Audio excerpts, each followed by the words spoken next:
So one of the main complaints that I hear about Tower of God is that there aren't enough deaths. This series has been going on for almost like 500 chapters, 500 plus almost, and 3 seasons, right? And that barely anyone has died, you know? Okay, 1 or 2 here or there, but that's it. And they don't hit, they're not emotional. So I took a few hours or whatever to go through the series, mostly from memory, and jot down who has died throughout the series. I want to see, is this true?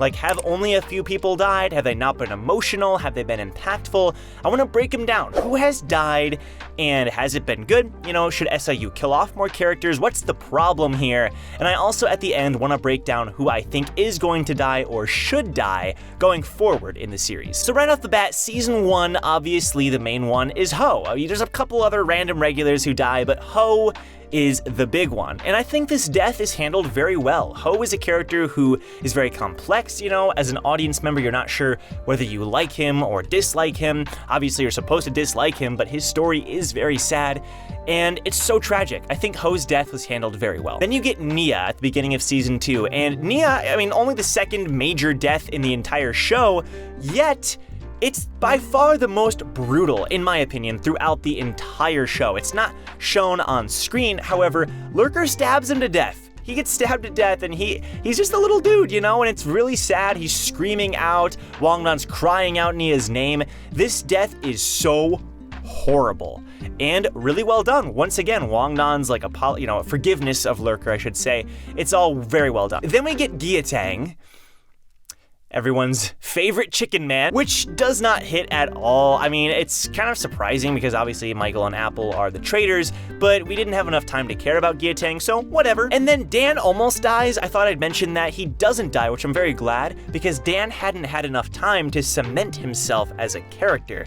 He almost dies. I'm glad he doesn't. Gyatang is the one that dies. And then during the workshop battle, Reflejo dies. I thought I'd mention him even though he's an antagonist because SIU likes to do this thing where the antagonist tends to survive. Sometimes they become a good guy, sometimes they show up later to be a bad guy again, but Reflejo just straight up dies. And I really like the way this is handled because even though we're not like upset that he dies, his story is also very tragic and I think it's very well done. Oryong goes unconscious, you know, there's like a fake out death earlier, I mean, maybe like 50 chapters previously, and then he goes unconscious. We know this isn't permanent because at the start of Season 3 he's brought back, but still I thought I'd mention it. Then we get to Helltrain, and on the Helltrain there's a lot of random people who are killed. The guy that Boro kills, for example, the Lizard Man guy, and a lot of random regulars, of course, that are duking it out and whatnot.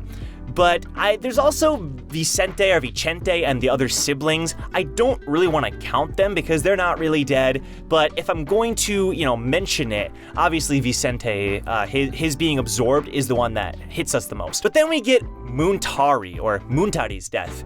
Muntari's death definitely hits the most in this arc, and it's not like he was a beloved character, but he was super cool and had a decent amount of screen time. To this day, he's the only regular, aside from Bomb, to ever use reverse flow control. As far as I can recall, I think the wiki backs this up, Muntari was pretty darn awesome, and he was fighting alongside Bomb to defeat Buelsar Elliot, and the way he went out is absolutely brutal. He was sliced in half. Muntari did not deserve that. And then Hongjo dies, the bird dude who is on Baro Baro and Irude's team. And this is an interesting one. I was thinking about this because Hongjo, barely any screen time, right? His name is mentioned once or twice, but he cracks this joke. He's fighting alongside Iwa. He looks kind of intimidating at first, right? He's like, I'll take you down to Angel. But then he can't fly. He's like, oh, I forgot I can't fly. It's a funny moment. And then he gets freaking impaled by Angel. Like, what? Again, not like it matters to us a whole lot, right? We didn't really bond with this guy, but it's always so crazy whenever a character who's kind of goofy just dies. Like, immediately gets axed, and Baro Baro's screaming his name, and then Iwa in her, like, fury, she goes crazy mode, right? And then she ends up, like, incinerating his body. It's very brutal. And then later on, Pedro dies, Yuri takes him out. This one, you know, he's a big bad, whatever, all good. And then we get to Name Hunt Station. Now, during the Name Hunt Station, some of the 10 bosses die, like the octopus lady Marte, or whatever her name is. Hesse dies, the trash dude dies, whatever his name, Yukon or something.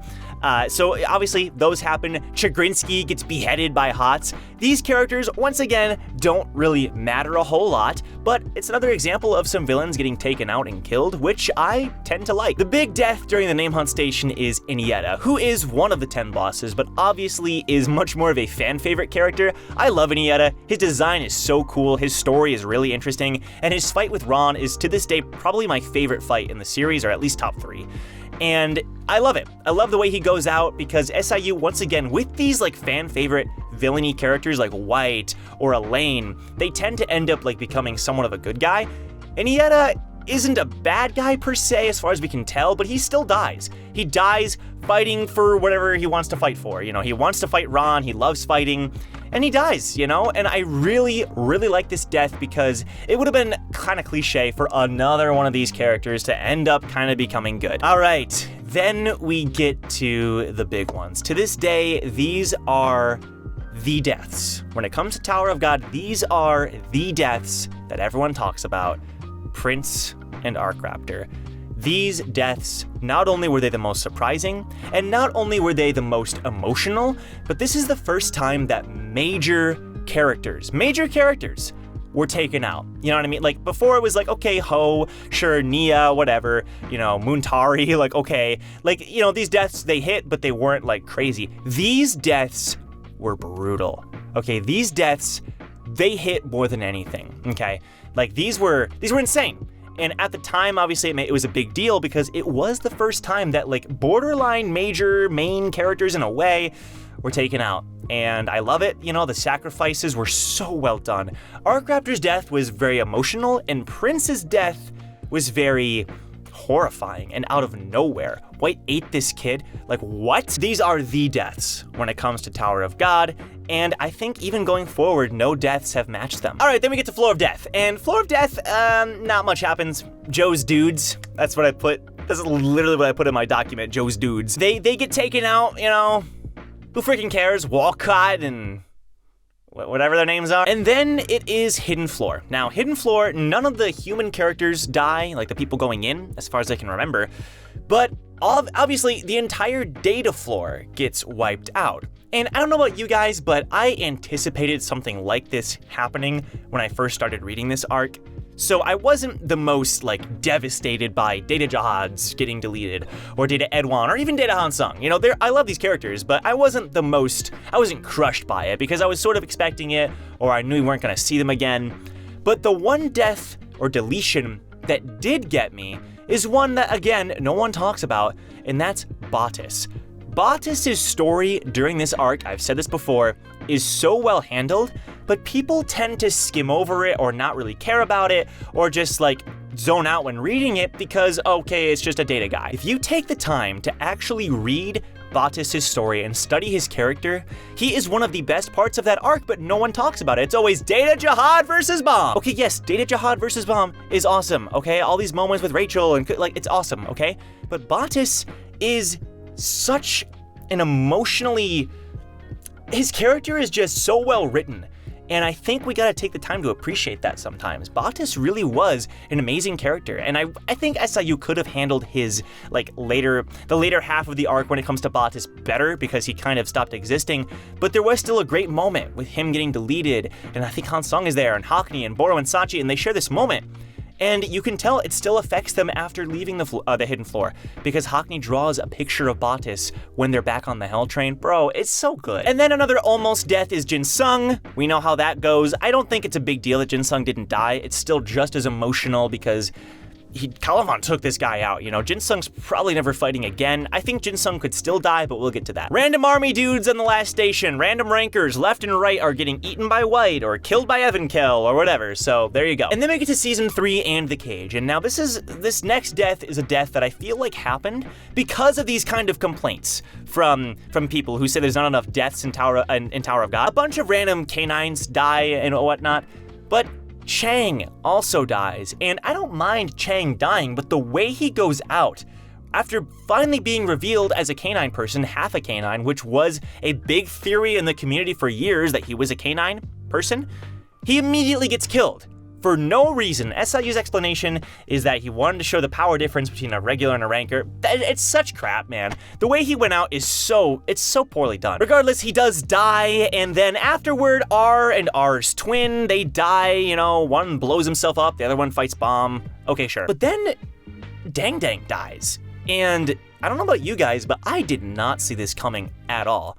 Dang Dang was set up to be like the canine boy, you know, like a big focus of the Cage arc, and Gato rips out his heart, his foster father, okay, I freaking hate Gato, and they say something like, oh, canine people can live without their hearts for a little while, so we all think, okay, Kun's gonna show up and save Dang Dang. No, Dang Dang bleeds out and dies after saying that he wanted to live.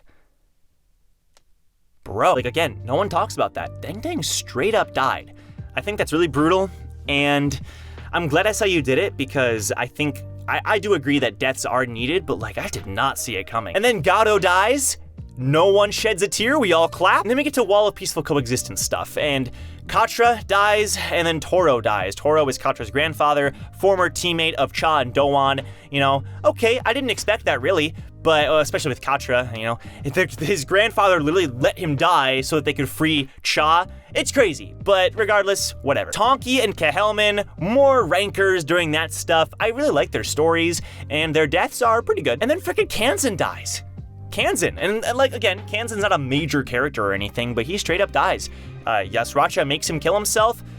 I did not see that coming at all, and I think it kind of hit. You know, it hit surprisingly. I did not see it coming. I liked Kanzen a lot. Seeing Kan Hong fight for her father after his death, I like it a lot. And then the last two deaths that I can recall that are somewhat of a major importance is during the Nest arc, and they're on the enemy side, right?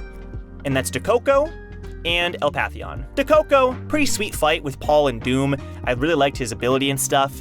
His death, sure, whatever, but Elpathion's death was surprisingly well done. You know, Elpathion was a character from the last station, and he dies killing Evenkel, quote unquote. They almost do it. Without Hockney's warning, Evenkel would have bit the dust, right? So Elpathion's sacrifice, I really gotta give him props. He was somebody I really, really respected, a master lightbearer, and his death, I really liked it. Really well done. So yeah, those are all the deaths that I could really compile. Obviously random named regulars and random named rankers, whatever, right? So there's actually a lot. Like I spent like over 10 minutes talking about this. A lot of people have died, and that's just like the ones that are somewhat of a major importance. Again, not all the named characters. I skipped over a lot of named regulars and rankers, but the ones that like somewhat hit, or at least it happened. So I think the problem here isn't that there's not enough deaths, because people die in this show. A lot of people, right? The problem I think maybe that people have is that not enough major characters die, which I can understand. You know, maybe people like Shibisu and Hats should die. I guess that's what you people want. I don't know, but I think I figured it out going through this. People want main characters or major characters to bite the dust, because the most important people to have died are Arcraptor and Prince, who, while major, especially for a while, obviously are not like Hats level or Anak or Dorsey level. So if one of those characters died, that would be absolutely wild. Obviously, SIU has to handle it well, because if he does a Chang's death, if he does a Chang with like a knock, I'm gonna be upset. So who do I think should die? I'll go through them briefly here. I think Jin Sung could die, but if he dies, then Han Sung shouldn't die, but I could see one of Bomb's mentors going out, either Jin Sung or Han Sung. I don't, like, again, if SIU handles it well, I think one of his mentors will eventually die, and I think it could be really well done. I think Love could die, Mule Love. That'd be pretty crazy, because he's a ranker going up against this army right now during the Nest, and if he died, that would be brutal. I don't think he really should. I don't know. This one I'm really torn on. Chon-Hee, maybe. I could see Chon-Hee dying, you know, some kind of Yuri sacrifice thing eventually. I don't know. And then Shibisu, I don't want Shibisu to die. I'm bringing up his name because it would hit so hard, but I don't want it to happen. I want to see him grow as a character, but I wanted to mention it regardless. And then Quattro. I think Quattro, after losing Chang, could do some kind of like kamikaze attack during the Nest. Maybe he drives a ship into one of the enemy's ships or something. I could see that happening, a sacrifice, because his best friend died. So, and we know he's in on this plan because we saw him with the group planning briefly. So I want to see what he does, and I could maybe see him sacrificing himself. People that shouldn't die. The trio, Bomb, Kun, Rak, they still have a lot of room to grow, and if they're going to die, it should be way at the end, right? Maybe if Rak died at the end, that'd be crazy. I don't think they should, but if it's gonna happen, nowhere near right now. Like, they have a lot more room to grow. Evankill shouldn't die. I think she's too strong. She has a lot to do still, and she almost died, so that'd be pointless. Sharon, I don't know why I put her on here, but during this whole nest thing, I don't think Sharon should die. She's too beautiful. And then Yama shouldn't die. Yama is, he's grown as a character and had so much character development and presence that I think it'd be a waste. And then Karaka. I think Karaka still has a lot of room to grow as well. He's siding with Bomb now, and there's still so much mystery surrounding Karaka. That's all I've got. You know, obviously there's a ton of other characters. I could talk about this all day. Maybe I'll make a sequel video about who should die, who shouldn't die. But regardless, I'd love to hear your thoughts about who should or shouldn't die. Maybe just the topic in general. What are your thoughts? Let's discuss that down below. Thanks for watching, everybody. Leave a like if you enjoyed. Subscribe to the channel for daily content, mostly Tower of God related. Thank you to the patrons. You guys freaking rule. I love you so much. If you want to become a patron, the link is down below. And with that, I'll see you guys in the next Tower of God discussion video. Take care.